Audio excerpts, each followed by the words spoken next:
Hi friends, அஸ்ஸலாமு அலைக்கும். Welcome to my channel.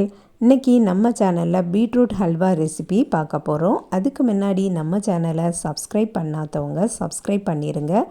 பக்கத்தில் இருக்கக்கூடிய பெல் ஐகானையும் கிளிக் பண்ணிடுங்க. ஒரு பேன் அடுப்பில் வச்சு அதில் 2 டேபிள் ஸ்பூன் நெய் ஊற்றிக்கலாம். பீட்ரூட் துருவல் துருவி வச்சுருக்கேன், அதுவும் போட்டுடலாம். டோட்டலாக 2.5 கப்பு பீட்ரூட் துருவல் போட்டிருக்கேன். நெய்லையே நல்லா வதக்கலாம். ஃப்ரெஷ்ஷான பீட்ரூட்டில் தான் இந்த அல்வா பண்ணணும், அப்போ தான் நல்ல டேஸ்டாக இருக்கும்.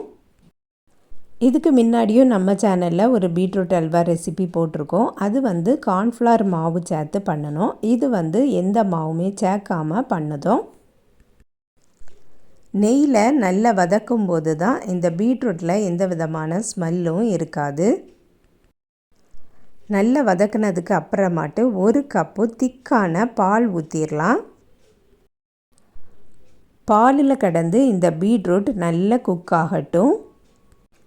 பீட்ரூட் விலை ரொம்பவே சீப் தான். இந்த மாதிரி செய்து வச்சிட்டோம்னா பீட்ரூட் சாப்பிடாத பிள்ளைங்களும் சாப்பிட்ருவாங்க. 1 டீஸ்பூன் ஏலக்காய் தூளும் போட்டுடலாம். இதுக்கு கொஞ்சம் அதிகமாக ஏலக்காய் தூள் போட்டால் நல்லாயிருக்கும். கொஞ்ச நேரம் மூடி போட்டு குக் பண்ணலாம். பால் கொஞ்சமாக வத்திருக்கு. இனி சீனி போட்டுடலாம். 1/2 கப்பு சீனி போட்டிருக்கேன். சீனி போட்டதும் மறுபடியும் கொஞ்சமாக லிக்விட் ஆகும். எல்லாமே வற்றணும், அது வர அடுப்பில் கிடக்கணும். இப்போ பார்த்திங்கன்னா நல்ல வத்தி வந்திருக்கு. இன்னும் கொஞ்சம் கூட வற்றணும். ஏற்கனவே கார்ன்ஃப்ளவர் மாவு போட்டு ஒரு பீட்ரூட் அல்வா ரெசிபி செய்திருக்கோம். அந்த வீடியோவோட லிங்கை டிஸ்கிரிப்ஷன் பாக்ஸில் கொடுக்குறேன், செக் பண்ணி பார்த்துக்கிடுங்க. நல்ல வத்தி வந்ததுக்கு அப்புறமா 1 டீஸ்பூன் கூட நெய் ஊற்றிக்கலாம். நெய் இந்த அல்வாவில் நம்ம ரொம்பவே சேர்க்கலை. தண்ணீர் கொஞ்சம் கூட இல்லாமல் நல்ல ட்ரை ஆகிட்டுனா இந்த அல்வா ஸ்டோர் பண்ணி கூட வைக்கலாம், கெட்டே போகாது. ஃபைனலாக கொஞ்சமாக நட்ஸும் போட்டிருக்கேன். இந்த அல்வாவுக்கு டைமும் ரொம்ப ஆகாது.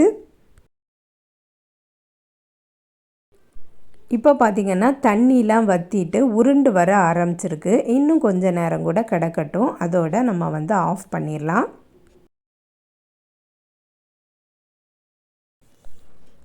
அவ்வளவுதான், நல்ல டேஸ்டியான பீட்ரூட் அல்வா ரெடி ஆகிட்டு. இனி வேறொரு பாத்திரத்துக்கு மாற்றிடலாம். கலர் பார்த்திங்கன்னா ரொம்பவே சூப்பராக இருக்குது. வீடியோவில் பார்க்கறத விடவும் நேரில் பார்க்குறதுக்கு ரொம்ப நல்லா இருந்து. நீங்களும் இதே மாதிரியே ட்ரை பண்ணி பாருங்கள் ஃப்ரெண்ட்ஸ்.